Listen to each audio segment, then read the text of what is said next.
All right, guys. It's Sunny Brigham. We are back here with another Who's Who in Hollywood. Just kidding. That's if I would be a reporter. If I can just draw your attention to this. If I can get my fingers right. There we go. There, this one right here. Everything's backwards. I don't know how to circle. There we go. That one. That right there. That's my husband. That's Matthew. Some of you know him, some of you don't, but now you do.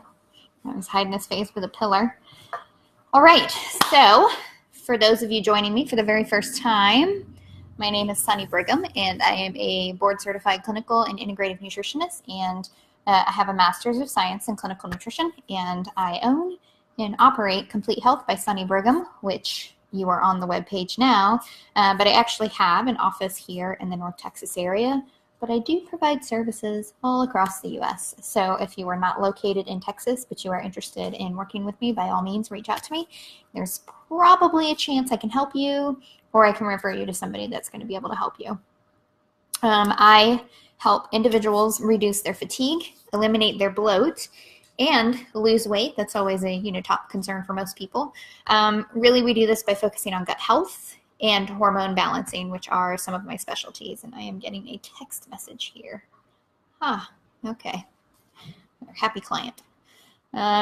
Okay, so tonight we're talking about a fun topic. Hey, Jackie. So we are talking about bone health. That's what we're talking about. So I linked the blog in the top part of this dealio, the live. And so we are going to get to it. And I talk about this topic. Actually, I talk about it. I talk about it pretty often with my clients because, quite honestly, it should be a concern for everybody. I think a lot of people don't really start to think about bone health, particularly for women, until they're nearing menopause, or they've gone through menopause, or maybe their mother or grandmother has had a diagnosis of osteopenia or osteoporosis. And I don't think that men think about it often either. And so tonight we're actually going to talk about what you should be doing to help prevent some of these conditions, and when you should really start focusing on preventing the development of osteopenia or osteoporosis. And we're going to talk about what those are and how they differ from each other. And so regardless of what age you are, bone health should always be in the back of your mind. And the reason being is that, oh, hey, Kim. The reason being is that we are, when we're young, and when I say young, let's say teen and lower. And so when we're at those ages, we're constantly growing and building new bone and creating new bone to lengthen, our limbs and things like that. Once we hit anywhere between the age of 25 to 35, we really stop developing new bone. At that point, it's really what we have is what we have. And so that's when kind of high tide kicks in, and you have really got to start focusing on protecting yourself. But quite honestly, when you were 25, did you ever think about osteoporosis, or did you ever think that, I should really make sure I get all of my calcium today, and I need to make sure that I've got enough boron to help absorb all of the minerals in my body so that I don't have a hip fracture when I'm 75? No, that's certainly not what I was thinking when I was 25. And most people don't. And so what we're going to talk about today is nutrients that you really need to make sure that you're including in your body. We're going to talk about why they're important, where you can get them in food, and we'll talk a little bit about bone health supplements. So if you have questions, you can go ahead and post them. I have the chat box up, so hopefully if I'm smart enough, I'll be able to see them. And then I'll be able to answer your questions for you. Okay, so let's first talk about, so we already hit on, that the age range that you stop producing new bone is 25 to 35. I always tell clients it's around 30 because that's the median between the two. So around 30 is when, even before then, quite honestly, you should really be focusing on bone health. It's something that you should be focusing on lifelong. But what happens is most people don't start thinking about it until they're older. So let's talk about what osteoporosis is. So osteoporosis, people tend to link, when you think osteoporosis, you think of an older lady. And that's just because that's when we become more prone to it. And there's a couple of reasons for that. Basically, what osteoporosis is. And so on the blog, what I did was I kind of described it. If you were to, cut a bone in half lengthwise and open it up, it looks like a honeycomb if you put it under a microscope. And so that honeycomb, the openings for the honeycomb are really tight all in there, and that's giving us nice structure to the bone. It's actually called bone tissue. And what happens is over time, when we are not having properly balanced hormones, this is why it becomes more prevalent post-menopause, is because estrogen really helps us, maintain bone strength.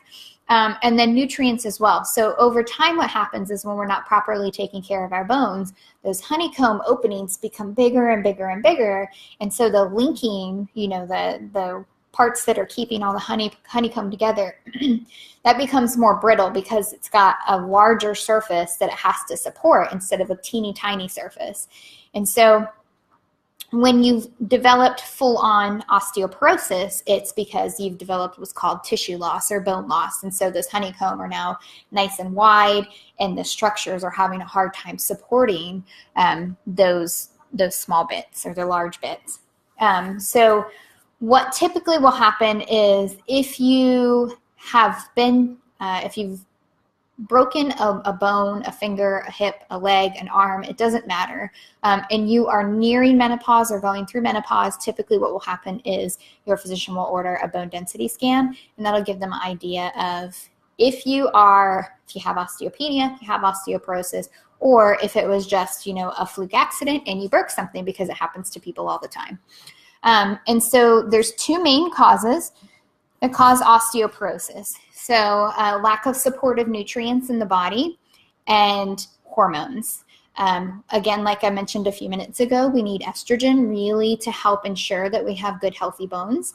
And then the nutrients. I rarely meet a teen or somebody in their 20s that really puts an emphasis, especially more so here in the US than in other countries, but really puts an emphasis on making sure that they're getting enough calcium in their diet, or making sure they're getting plenty of leafy greens, and making sure that they're getting plenty of potassium and phosphorus and things like that.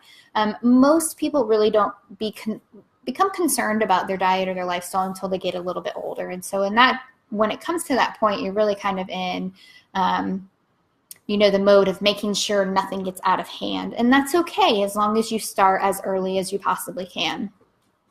The issue when it comes to, sorry,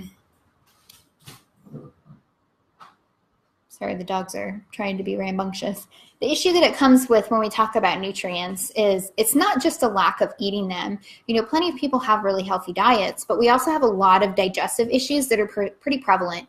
And so if you suffer from IBS, if you have an autoimmune condition, if you have IBD, if you have anything that's going to impair the absorption of nutrients in your body, there's a good chance that you're not getting enough nutrients to support bone health. So you could be eating all of the leafy greens in the world, but if you have a digestive issue, you're probably not absorbing them as well as you think that you are, or as well as your body needs you to. And so it's not necessarily not getting enough in here. Maybe it's things that are going on down here that are causing you to have a lack of nutrients in your body. And typically we'll start to see that when I have clients that have digestive issues. I'll start to see that in their nutrition focused physical exam. You'll see, whether it's dry skin or different changes on their nails or their hair changed in the last couple of years. We'll talk about look in their mouth and see what's going on in there. And so there's certain things that will happen that kind of give me a clue that you're probably not absorbing the nutrients that you're putting in your body. So it's not necessarily, like I said, I think 5 times already, what you're eating. You definitely want to make sure that you're eating plenty of food, but you also want to make sure that your digestion is good too, because if you're not absorbing it, you're just not absorbing it. And then hormones, that's the other big issue as well. Hi, Stephanie. Matt Peterson says, hey.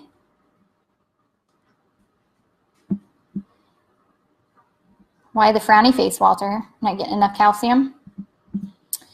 Okay, so osteopenia, that's another kind of keyword that people hear.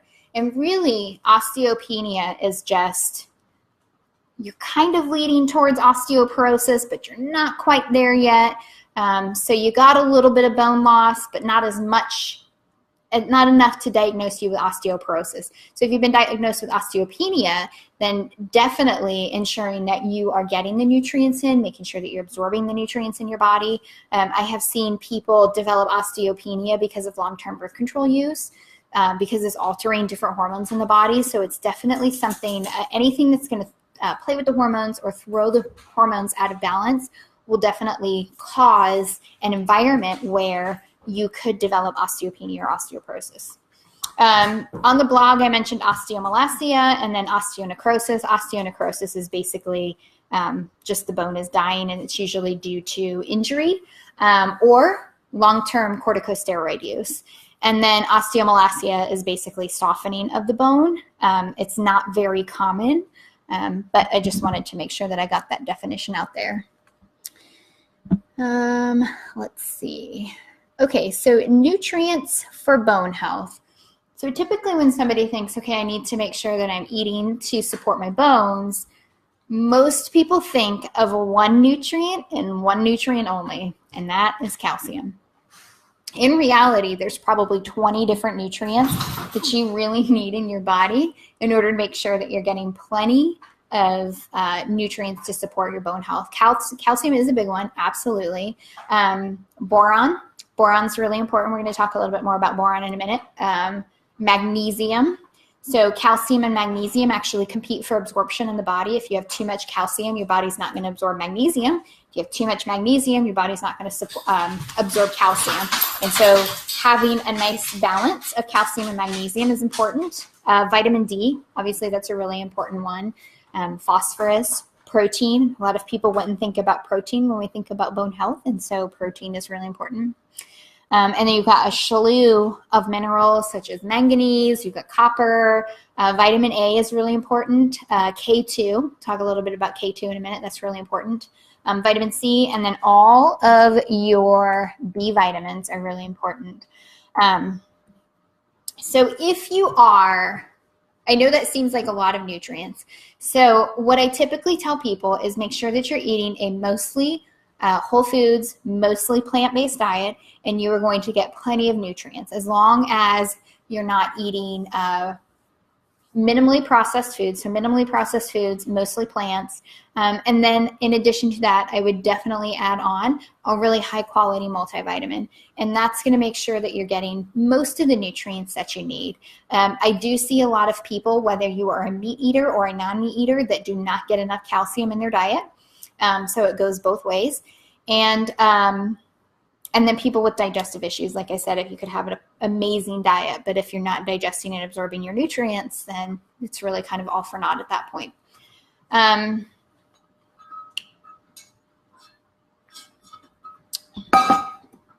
Okay, so some of these really go specifically to your bones. So magnesium, calcium, phosphorus, vitamin D, and vitamin K are really important. Boron is a nutrient that most people don't think about when it comes to bone health. It is a mineral, and we do get it if you eat plenty of nuts and seeds and dry fruits like raisins, cranberries, those sorts of things, dried peaches, you're going to get plenty of boron in your diet. And what boron does is it's kind of like K2, where it really directs the nutrients where it should go. More specifically calcium, and so K2 kind of has that same role.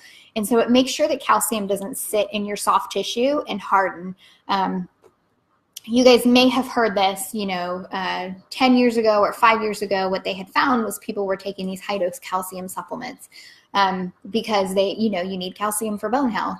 And so they would go out and they would buy these really big horse pills that were like 1,000 milligrams of calcium, and they would just pop these suckers, every day to get their calcium intake. But what happened was they weren't actually getting any of the other nutrients that they needed, specifically the ones that prevent calcium from sitting in the soft tissue. And so they actually linked calcium supplementation to hardening of the arteries. So atherosclerosis, having a really good diet, but having, a buildup of plaque in your arteries and not really knowing why. And they found that that was due to these high dose calcium supplements. So it's not about calcium. Calcium is super important to bone health. But it's not only calcium. You really need these other nutrients to make sure that calcium is being directed where it needs to go. And that's the role of boron. It's also the role of K2. K2 is kind of a, what's the word I'm looking for? It's not really a superfood. It's kind of like a keyword vitamin right now. Everybody's really concerned about K2, and that's great. You absolutely should be. A lot of vitamin D supplements will have K2 in it as well, which is great. But K2 kind of forces the vitamin D to where it needs to go in the same manner that boron forces calcium to go where it needs to go in the body. Boron, you can find that in nuts and seeds and dry fruit. Calcium, if you are a dairy person, and I don't say meat eater versus non-meat eater because there's a lot of meat eaters that don't do dairy. If you are a dairy person, you can get plenty of calcium through dairy, whether that's cheese. You can get a little bit in cheese, obviously plenty in milk, and then yogurt and things like that. So you'll get dairy or calcium that way. For anybody that does not do dairy, plenty of dark leafy greens. If you're eating lots of leafy greens, so, salads at lunch or throwing spinach in your smoothies and having, whether bok choy is very high in calcium. So having bok choy with your stir fry in the evening, or Swiss chard. If you like tofu typically has calcium in it as well. So there's lots of places that you can get calcium that is not just dairy. So that's where you would get your calcium. Magnesium. So calcium and magnesium really should be taken together. If you ever look at the, next time you're at like CVS or wherever you happen to shop, go into the supplement aisle and you'll see CalMag supplements. And so they're calcium and magnesium together. And that's because, like I said, they kind of compete for absorption. So too much calcium and it'll kind of shun magnesium from being absorbed at all. In the same way, if you have too much magnesium, not enough calcium, it's going to prevent any calcium from being absorbed. And so what they do is they chelated, so they've bound this calcium and magnesium together in CalMag supplements. And so that when you take it, it's the perfect ratio of what your body needs to make sure that you're absorbing most of it. But magnesium, you can get it in avocados. So if you eat an avocado a day, you're going to get a good magnesium intake. Nuts and seeds, there those are again. Legumes, so if you are a plant-baser, you can definitely get plenty of magnesium through beans. If you are not a plant-baser, I 100% encourage you to add beans to your diet because they're packed with nutrients and also fiber. Tofu, whole grains, and leafy greens, so lots of places that you can get magnesium.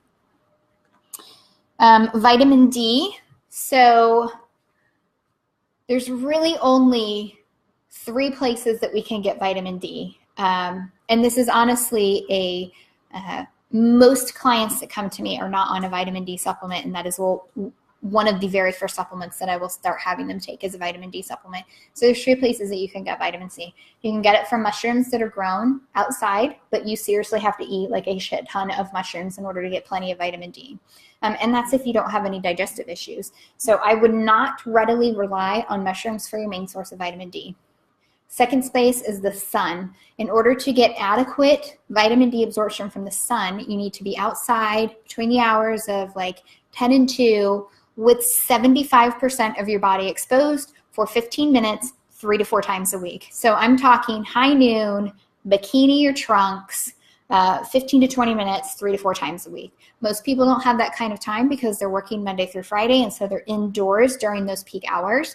And then there is, and I can't remember the parallel right now, but there is a parallel that if you are above that, unless it's like June, July, even though the sun might be out in April or May, you're just not going to absorb enough. The sun is not putting enough UVB rays or UVA rays out for you to absorb the vitamin D that you need. And then like even here in Texas, I'm probably outside like May, June, July, August. And so that's not enough vitamin D to get me through the other, 8 months of the year.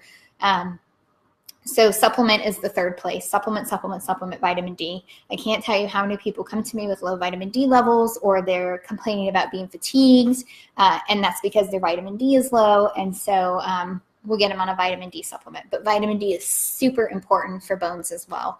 Not to mention that every cell in your body has a vitamin D receptor on it. So it's really important to a lot of things because it's a hormone for us. Phosphorus. Phosphorus is important as well.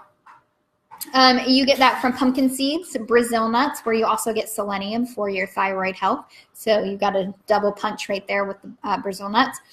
Salmon if you're into fish, tofu if you're into tofu, and beans. So you get the legumes again. Protein. This is really important. Like I said, most people don't think about protein when it comes to bone health. You get protein, obviously, through animal product. All plants have protein. Every plant has varying amounts of protein. So even broccoli has protein, dark leafy greens has protein, nuts and seeds have protein, beans have protein. So whether you are a meat eater, you will get your protein from meat. If you are a plant-baser, you know exactly where to get your protein from. But obviously, protein is pretty important to bone health.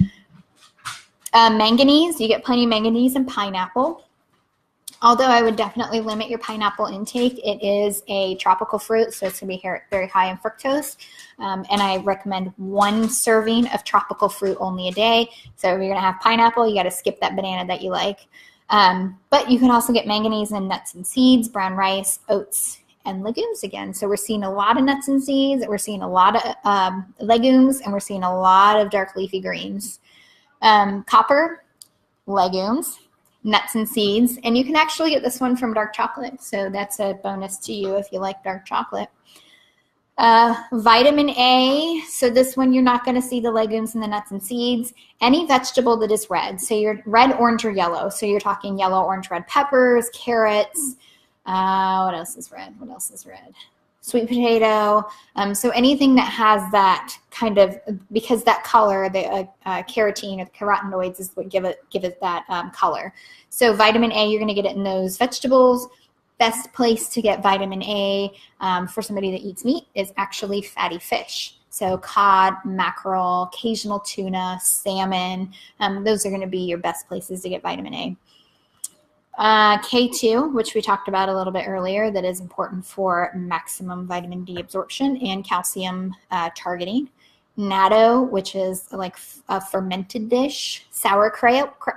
You don't even know what happened there. It was like a southern twang trying to say sauerkraut. Again, another ferment. Kefir or kefir, however you choose to pronounce it. Again, another ferment. Hard cheese and egg yolk. So if you are a meat eater and you don't like fermented foods, you can do the egg yolk or that hard cheese. If you are a non-meat eater, definitely get your ferments in. Although I would highly recommend anybody have ferments in their life. So even meat eaters, you definitely want fermented foods because it's going to give you all of the wonderful beneficial bacteria that you need for a good healthy gut. Vitamin C, all fruits and vegetables have varying amounts of vitamin C. And then your B vitamins. So we need lots of B vitamins.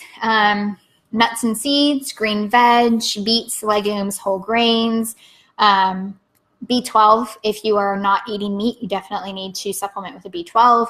I recommend 1,000 micrograms twice a week. And so as you can see, it's not just all about the calcium. There are so many other nutrients that go into bone health. So if you are eating plenty of nuts and seeds, if you are eating plenty of legumes, if you're eating plenty of dark leafy greens, you are going to get the majority of the nutrients you need for nice, healthy, strong bones. It's something that you should be focusing right now on, not waiting until you hit menopause, not waiting until, if you're a guy, not waiting until you're 55 or 60. Regardless of what age you are right now, if you're not focusing on bone health, you need to have a nice reassessment with yourself and start making sure that you are focusing on bone health. One thing that I didn't put in the blog that is really important for bone health is weight training. So any kind of weight training. So if we have nice, strong muscles, those are going to help support the bones. So even if you have a diagnosis of osteopenia or osteoporosis, definitely doing weight training is going to help support the frame and prevent fractures. Even if you are not at that point yet, if you don't have a diagnosis, or you never are going to have a diagnosis, strength training is really important for nice, healthy bones. Okay, so I talk a little bit about supplements in the blog, and I preface it with this, just like I always do. You can't out-supplement a bad diet.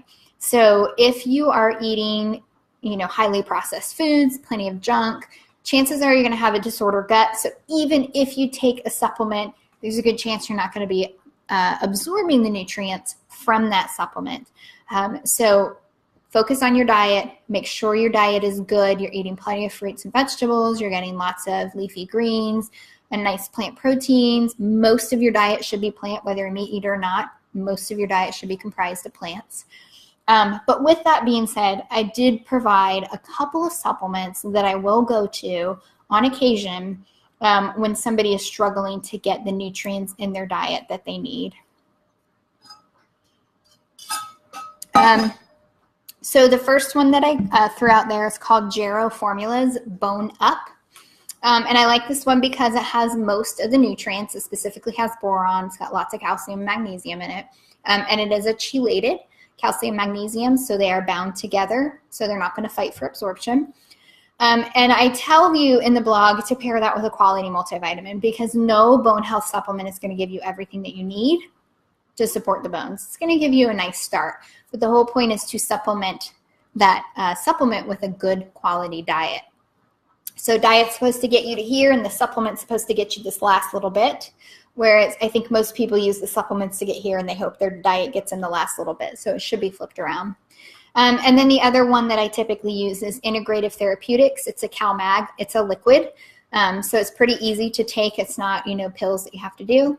I like to pair that with Designs for Health Vitamin D Supreme, and then add on a quality multivitamin with that as well. And so those three supplements together. So you've got Vitamin D Supreme is a little teeny tiny one. A good quality multivitamin, whatever size that is, and then the CalMag liquid. So you have those options. I did name those in the blog, but I highly encourage you to really focus on your diet first. Make sure that you've got that right. Make sure it's like 80% or more, perfect diet, and then you can fill the rest gap with supplements. Let's see. And I think that's it. So again, if you're not focusing on bone health right now, you should be. If you are not getting plenty of nuts, seeds, leafy greens, and legumes in your diet, I would definitely give a good hard look at your diet and see where you can start putting more of those in so that you can get the supportive nutrients that you need for your bones. Most of these nutrients support other processes in the body as well, so it's not just all about the bones. A lot of these, you might notice, some of them are electrolytes, so they help with muscle contraction and relaxation. They help make sure that we have nice, healthy livers and kidneys. And so just having a good overall healthy diet is going to go and do everything that you need when it comes to bone health. So that is it. If you guys have any questions, which I didn't really see any, questions. Nope, didn't miss any. Okay, so no questions. So if you're watching this afterwards, you can absolutely leave your comments below, your questions, and I do monitor those, and I will make sure that I get in here and answer them. If you haven't read the blog, you can go out and read the blog. I did link that in the top of the video in the notes. If you haven't been to my website the last 2 days, I encourage you to, because I got a nice, shiny, new, pretty website that I put my blood, sweat, and tears into over the last 2 months. I thought I was going to kill my husband and break a few windows in the process. Luckily, everybody came out unscathed. But that's up, so you can go have a poke around my new website. And then next week, we are going to talk about, what are we talking about? Protein. So we are talking about my go-to protein supplements. So what powders I think are good, what to look for when you're out shopping for a good protein supplement. And so that is going to be next Tuesday, same time, same bat channel. And that is it. So thanks for joining me tonight. You guys have a lovely Tuesday evening, and I'll see you next week. Bye.